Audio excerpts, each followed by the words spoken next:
Só um minuto. Pronto, pronto. Então, eu estava exatamente falando sobre o sujeito passivo da obrigação tributária, que está lá no artigo 121. Né? Então, o artigo 121, ele traz para a gente que o sujeito passivo da obrigação tributária é a pessoa obrigada ao pagamento do tributo ou penalidade tributária. Então, é a pessoa que é obrigada ao pagamento do tributo. É muito tranquilo, porque esse sujeito passivo, nós sabemos que é o contribuinte, propriamente dito. É o contribuinte que vai pagar. Né? Então, no parágrafo único, ele diz o seguinte, que o sujeito passivo da obrigação principal diz que é o contribuinte quando tem uma relação pessoal e direta com a situação que constitua o respectivo fato gerador. Ou seja, quando ele, evidentemente, ele se enquadra nos requisitos legais para a ocorrência do fato gerador e o pagamento do tributo. Certo? Pode ser municipal, estadual ou federal, logicamente. Né? E o segundo inciso, que é o que a gente está tratando, do responsável tributário, que é quando, sem revestir as condições do contribuinte, sua obrigação decorra de disposição expressa em lei. Ok. Aí vem o artigo 122, que diz o seguinte: sujeito passivo da obrigação acessória, olha só, nós falamos do sujeito passivo da obrigação principal. Agora, o Código está falando o seguinte: o sujeito passivo da obrigação acessória é a pessoa obrigada às prestações que constituem o seu objeto. O que isso quer dizer, né? E aí a gente tem que recordar o que é a obrigação acessória. Então, a obrigação acessória são aquelas ações, aquela prestação positiva ou negativa de fazer ou não fazer pelo contribuinte. Pelo contribuinte. Quais são as obrigações acessórias? Por exemplo, emitir nota fiscal, escriturar os livros fiscais, entregar as declarações, inclusive de imposto de renda. Então, são todas obrigações acessórias, são todas obrigações acessórias. O que o Código está dizendo é exatamente isso, que o sujeito passivo, estas pessoas das obrigações acessórias, são também sujeitos passivos da obrigação. E têm a obrigação de prestar estas informações ou executar estas ações, né, relativa à questão tributária. Inclusive, nós vimos o quê? Que se ele não cumpre essas obrigações acessórias, vai ter a aplicação de uma multa, e essa multa, logicamente, vai se transformar numa obrigação principal, certo? Então, isso é muito tranquilo, muito tranquilo. Uhum. Se ele não cumprir estas obrigações, vai se transformar numa obrigação principal, né? E o artigo 123, ele vem dizer o seguinte, que salvo disposições de lei em contrário, as convenções particulares relativas à responsabilidade pelo pagamento de tributos não podem ser opostas à fazenda pública para modificar a definição legal do sujeito passivo. O que é que ele está querendo dizer aqui? Ele está querendo dizer o seguinte: o contribuinte, ele não pode, por exemplo, entre empresas ou entre particulares, fazer um acordo, uma convenção particular, se eximindo ou deixando de cumprir com alguma obrigação tributária. Esse acordo entre empresas ou entre o contribuinte e a empresa, recolha aí, vamos fazer um acordo, no meu imposto de renda, recolha menos aí o imposto de renda. Isso não pode, isso é uma convenção particular que não vai ser aceita pelo fisco, não será aceita pelo fisco. Inclusive, é uma ilegalidade. É uma ilegalidade. Então, é isso que está dizendo o artigo 123. Né? Não pode haver convenções particulares nesse sentido. Né? É importante também, meu caro, que a gente faça um pequeno aprofundamento e possamos distinguir o contribuinte de fato e o contribuinte de direito. O contribuinte de fato e o contribuinte de direito. né? Então, quem é o contribuinte? O contribuinte, claro, é o devedor que tem relação direta e pessoal com a situação que constitui o fato gerador do tributo. Perfeito, né? Se ele tem uma relação direta com o fato gerador, então ele é contribuinte. Perfeito, né? Porém, alguns autores, né, alguns escritores de direito tributário, né, da área tributária, eles diferenciam o contribuinte de fato e o contribuinte de direito, né? Quem é o contribuinte de fato? É a pessoa que está legalmente obrigada perante o fisco a pagar o tributo. Por exemplo, o lojista. O lojista, no caso do ICMS, incidente sobre a mercadoria vendida em seu estabelecimento, ele é obrigado a recolher o tributo. Então, o lojista, ele é o contribuinte direto, porque ele recolhe o imposto e passa para o fisco. E quem é o contribuinte indireto ou de fato? O contribuinte direito é esse que eu falei para você, né? Para vocês aí, o lojista que recolhe o ICMS. E quem é o contribuinte de fato? Isso mesmo. Eles não repassam para o contribuinte final ou para o consumidor final? Está lá, embutido lá, né? Na compra que o consumidor faz, está lá, ICMS. Então, ele repassa o consumidor final, né, ele sofre o repasse do ICMS pago pelo lojista, que é o contribuinte de direito, né? Ou seja, embutido na mercadoria está o ICMS. Então, o contribuinte de direito, que é o lojista, ele recolhe e passa já para o fisco. Só que aí ele faz o seguinte, ele usa a seguinte estratégia, né? Ele pega esse valor e repassa para o contribuinte. Repassa para o contribuinte. Desculpa, para o consumidor. Ele repassa para o consumidor. Nós temos o contribuinte direto, que é, por exemplo, o lojista, recolhe o ICMS, passa para o fisco. Só que aí o lojista, o que é que ele faz? Ele repassa a porcentagem para o consumidor final, que é considerado pelos grandes escritores, pelos doutrinadores, como sendo o contribuinte de fato, né? Ou seja, indireto, né? Então, a distinção entre o contribuinte de direito e o contribuinte de fato é mais econômica do que de tributária, né? É mais uma questão econômica do que tributária. E não se torna visível em todos os tributos, né? Na maioria dos casos, aliás, a mesma pessoa que paga o tributo para o fisco é quem sofre as consequências econômicas. Quando é que isso ocorre? Por exemplo, no IPVA, né? O IPVA, você tem o proprietário do veículo, então ele é de direito e de fato. Ele recolhe ele mesmo, logicamente. Ele vai repassar para quem? Não vai, né? Não vai repassar. Então, ele é o contribuinte de fato e o contribuinte de direito, né? Por outro lado, né, os tributos indiretos, né, são aqueles pagos por uma pessoa, né? O contribuinte direto que acaba tendo essa conjuntura mais econômica do que propriamente, claro, né, do que propriamente de direito tributário. Então, é uma situação bem interessante, né? E muitas pessoas acabam não percebendo essa particularidade, né? Que, na verdade, o comerciante, por exemplo, ele não paga, né? Não paga o tributo diretamente, assim, quer dizer, ele não paga o tributo propriamente, porque ele repassa para o consumidor final.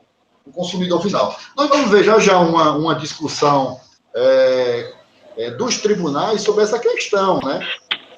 Mas essa distinção, né, essa distinção entre esses dois tipos de contribuinte, ele ganha uma grande importância, uma grande relevância, né? Por exemplo, quando a gente analisa o artigo 166 do Código Tributário Nacional, o artigo 166 diz o seguinte, ó: a restituição de tributos que comportem por sua natureza transferência do respectivo encargo financeiro somente será feita a quem prove haver assumido referido o encargo ou, no caso de tê-lo transferido a terceiro, está por este expressamente autorizado a recebê-lo. Este é o chamado princípio da repercussão. O que é esse princípio da repercussão? É o seguinte, não pode, tipo, digamos que houve um pagamento ilegal de tributos, não houve um pagamento ilegal, não digo ilegal, indevido, ou a mais, por exemplo. O contribuinte direto, por exemplo, o comerciante, recolheu a mais o tributo. Ele, então, repassou para o consumidor final, por exemplo, ICMS. Ok. Esse pagamento a mais, ele perde o direito de requerer do fisco a devolução desse valor a mais. Por que ele perde esse direito? Porque ele repassou para o consumidor final. Ele repassou para o consumidor final.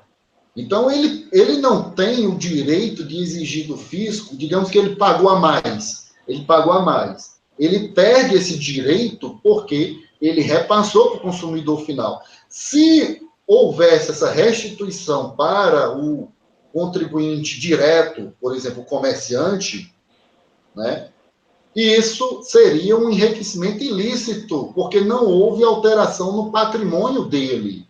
A alteração do patrimônio foi do consumidor final, que foi quem arcou com uma parcela do ICMS, está me entendendo? Uma parcela do ICMS, certo?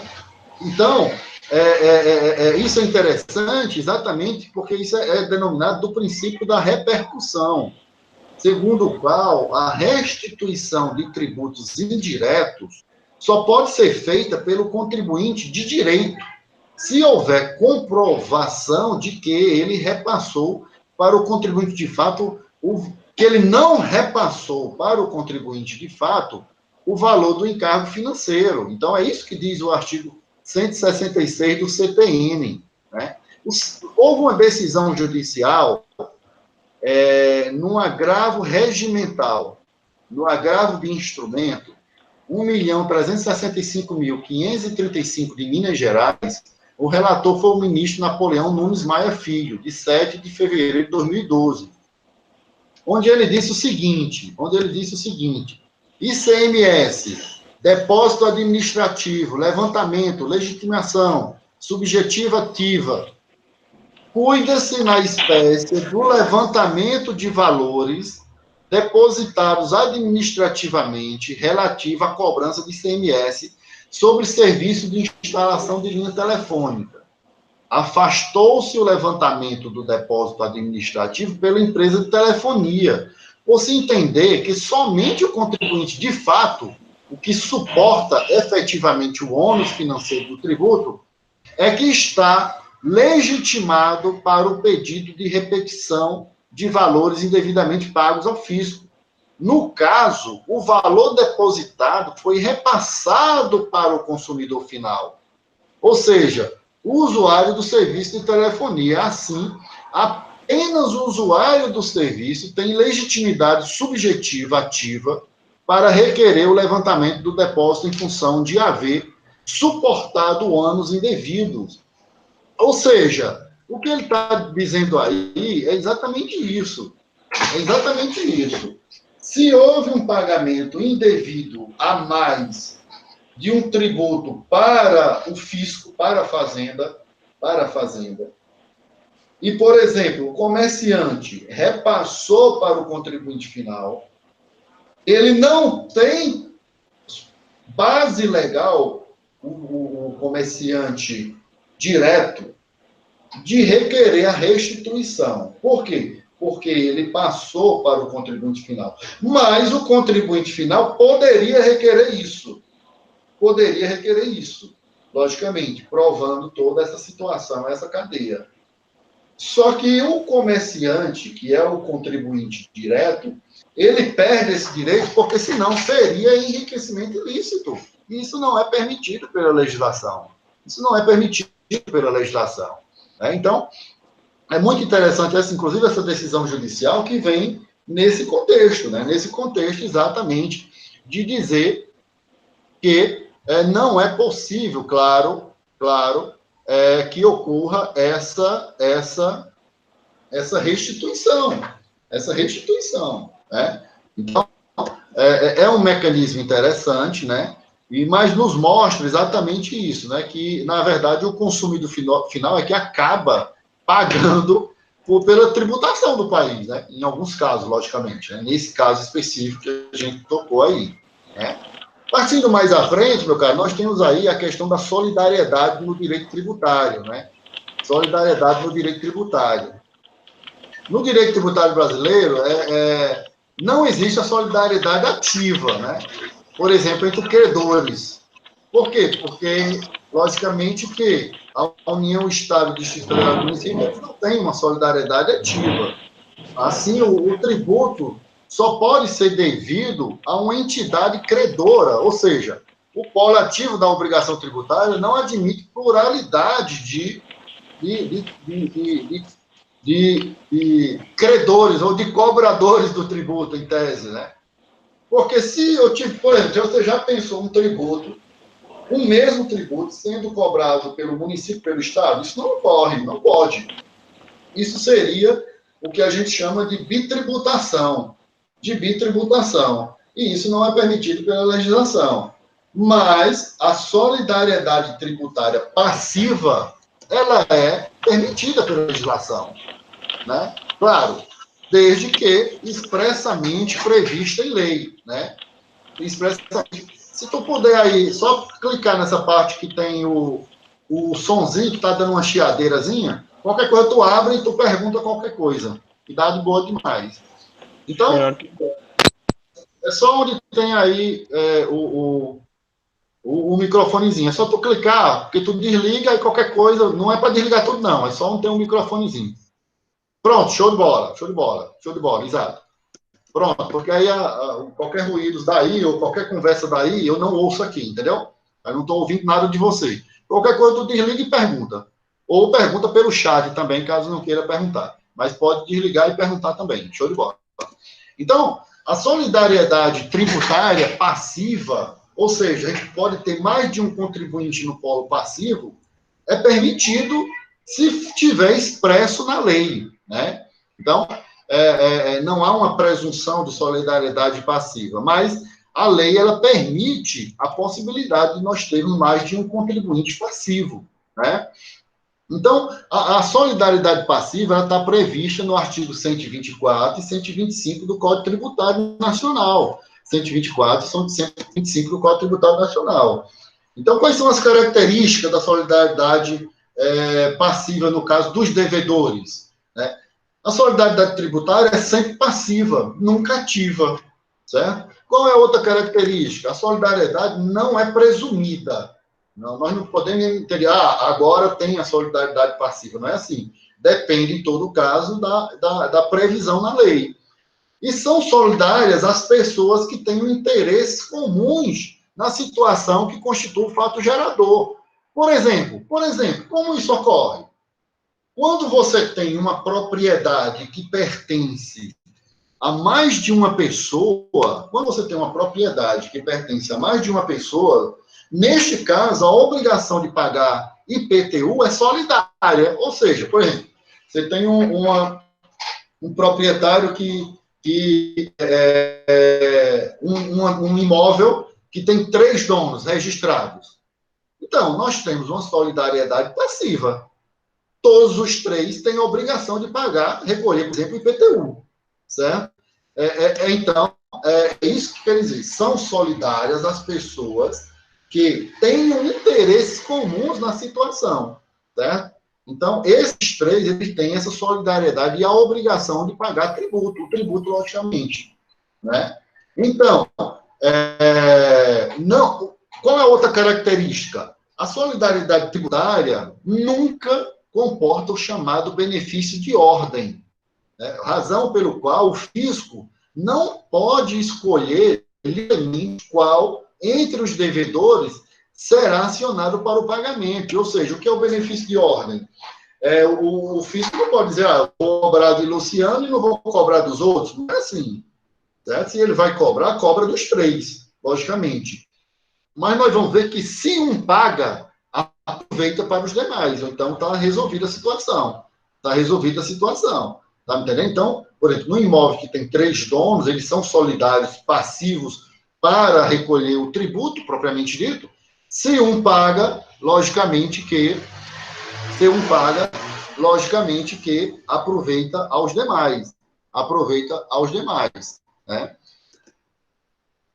Quais são, então, os efeitos da solidariedade tributária? Né? Que vem a solidariedade tributária? Passiva, no caso.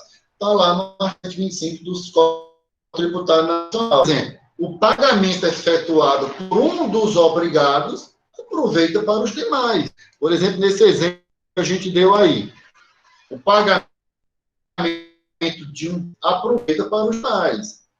Aí vemos mais. A isenção ou remissão de crédito exonera todos os obrigados. Certo? Então, a isenção ou remissão de crédito exonera todos os obrigados. Todos os obrigados. Então, a remissão exonera. Salvo se a isenção ou ela for outorgada, for beneficiada pessoalmente, somente um deles, né? Neste caso, a solidariedade quanto aos demais permanece pelo resto da dívida. Eu vou explicar isso aqui, vou explicar, certo? Que a gente tem remissão. Certo? O que é remissão? O que é remissão? Então, a remissão é a exclusão do crédito tributário. A remissão, que é o perdão, ele ocorre depois da constituição do crédito tributário. Ou seja, tivemos o lançamento, a constituição do crédito tributário em função do fato gerador e, posteriormente, ocorreu pelo fisco o perdão desse débito tributário, a chamada remissão. Remissão é depois, certo?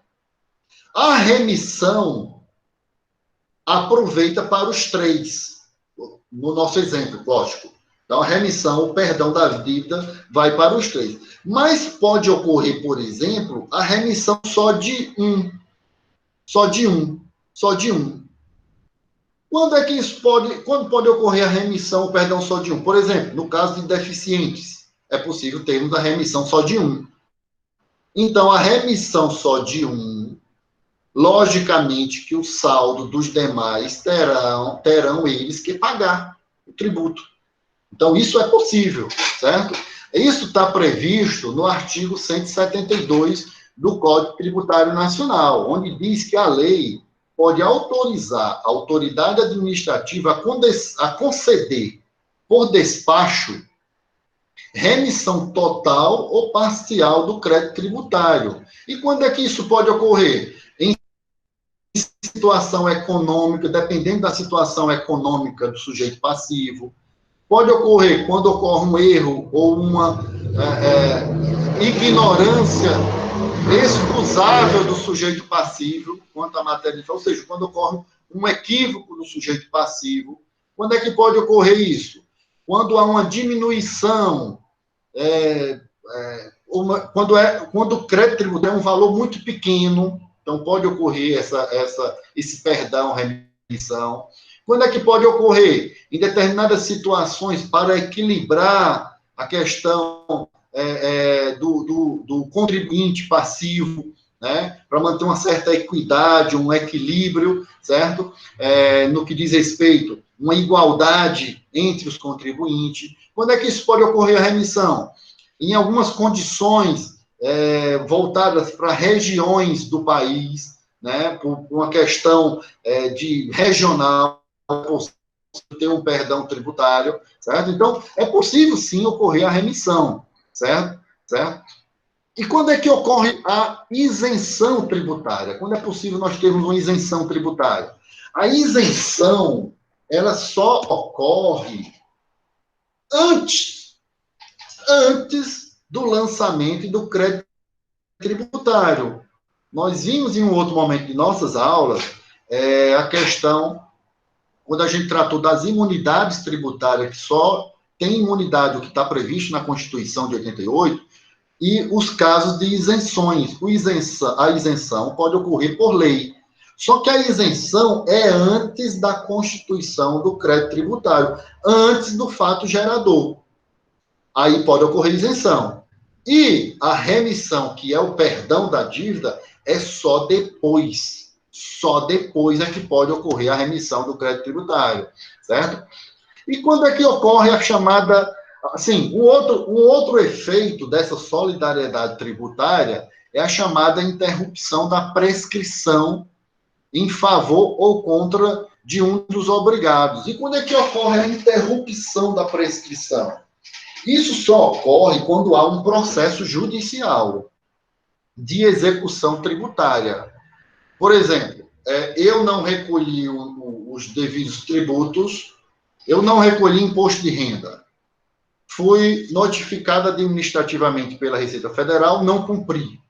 Automaticamente eu vou para a dívida ativa da União, certidão de CDA, de dívida ativa, o advogado da União, procurador, no caso o advogado, vai me executar através de uma ação de execução fiscal,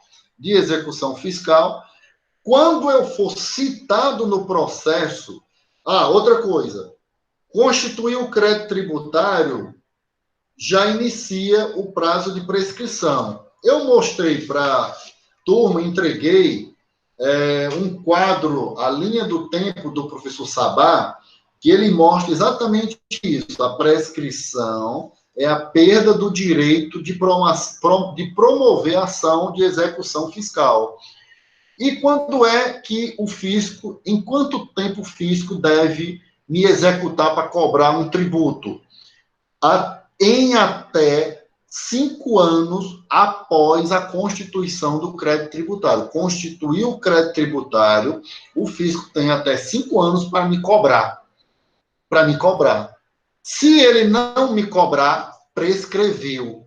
E quando é que começa a interrupção dessa prescrição? Quando o fisco me executa, entra com ação contra mim, e no momento que eu sou citado no processo pelo juiz, aí interrompeu a prescrição. Ou seja, eu vou ser executado, processado, vou ter que me defender e poderia, evidentemente, meu patrimônio ser levado a pagar essa dívida. Né? Isso depois de um processo um tanto quanto demorado. Então, a interrupção é isso, dentro dessa análise processual que a gente está falando agora, certo?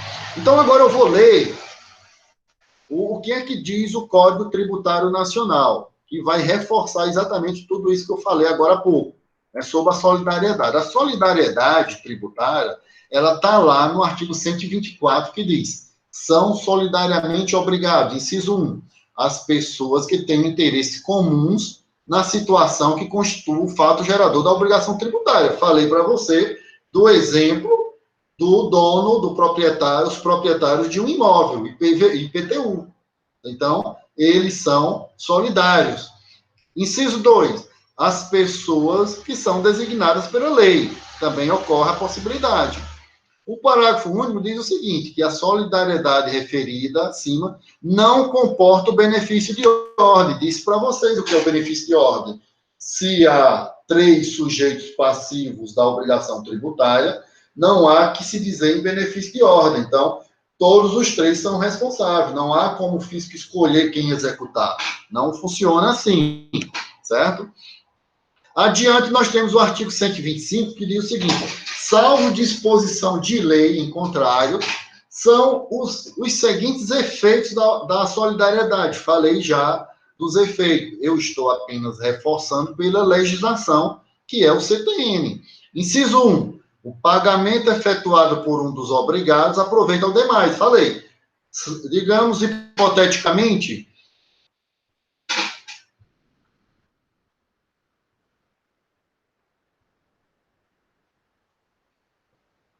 ok.